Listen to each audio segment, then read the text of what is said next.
മൂല്യങ്ങളിൽ അടിയുറച്ച് പ്രവർത്തിക്കുവാനും ജീവചര്യയാക്കി മാറ്റുന്നതിനും മഹാത്മാഗാന്ധി ശ്രദ്ധിച്ചു.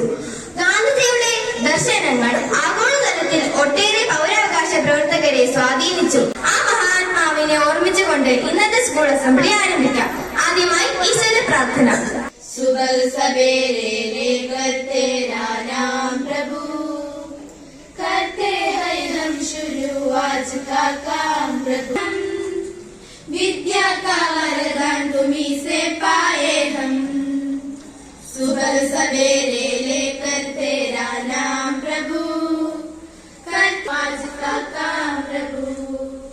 गुरुओं का आदर कभी ने फूले हम,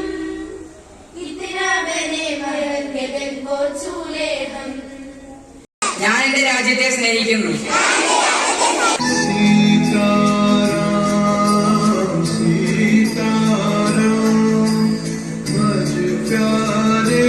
സത്യം വെറുമൊരു വാക്കല്ല, ജീവിതം മുഴുവൻ സത്യമാക്കി തീർക്കണം. 1969 ഗുജറാത്തിലെ പോർബന്തറിൽ നിന്ന് ഉദിച്ചുയർന്ന് ഇന്ത്യയുടെ രാഷ്ട്രപിതാവായി തീർന്ന നാടിനു വേണ്ടി നേടിത്തന്നു സ്വാതന്ത്ര്യം, നേടിത്തന്നു സ്വാതന്ത്ര്യം.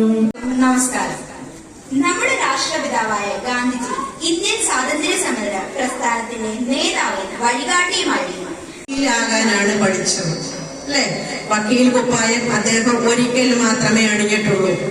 അതോടുകൂടി ഇത് തനിക്ക് പറ്റിയ പണിയല്ല എന്ന് വിചാരിച്ച് അദ്ദേഹം ആ കുപ്പായം ഊരിവെച്ചു. അദ്ദേഹം ഒരു വക്കീലായിട്ട് ജോലി ചെയ്തിരുന്നുവെങ്കിൽ നല്ല സാമ്പത്തിക നിലയില് തന്റെ ഭാര്യയും മക്കളെയൊക്കെ നോക്കി, മക്കളെ എവിടെയെങ്കിലുമൊക്കെ ദൂര സ്ഥലങ്ങളിലൊക്കെ വിട്ട് ഉന്നത വിദ്യാഭ്യാസം ചെയ്തിരിക്കുകയാണ്. നാളെ 2 ദിവസം കൂടെ കഴിയുമ്പോൾ നമ്മൾ ആ വാരാചരണത്തിന്റെ സമാപനത്തിലേക്ക് പോവുകയാണ്. 2024-25 ചാമ്പ്യനായ നിങ്ങളുടെ എല്ലാവരുടെയും പ്രിയപ്പെട്ട അധ്യാപകനായ നവാസ് സാറിനെ, അതുപോലെ തന്നെ ഞങ്ങളുടെ പ്രിയപ്പെട്ട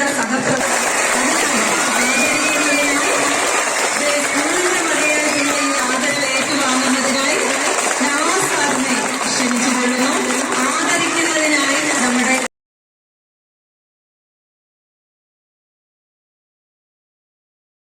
Attention!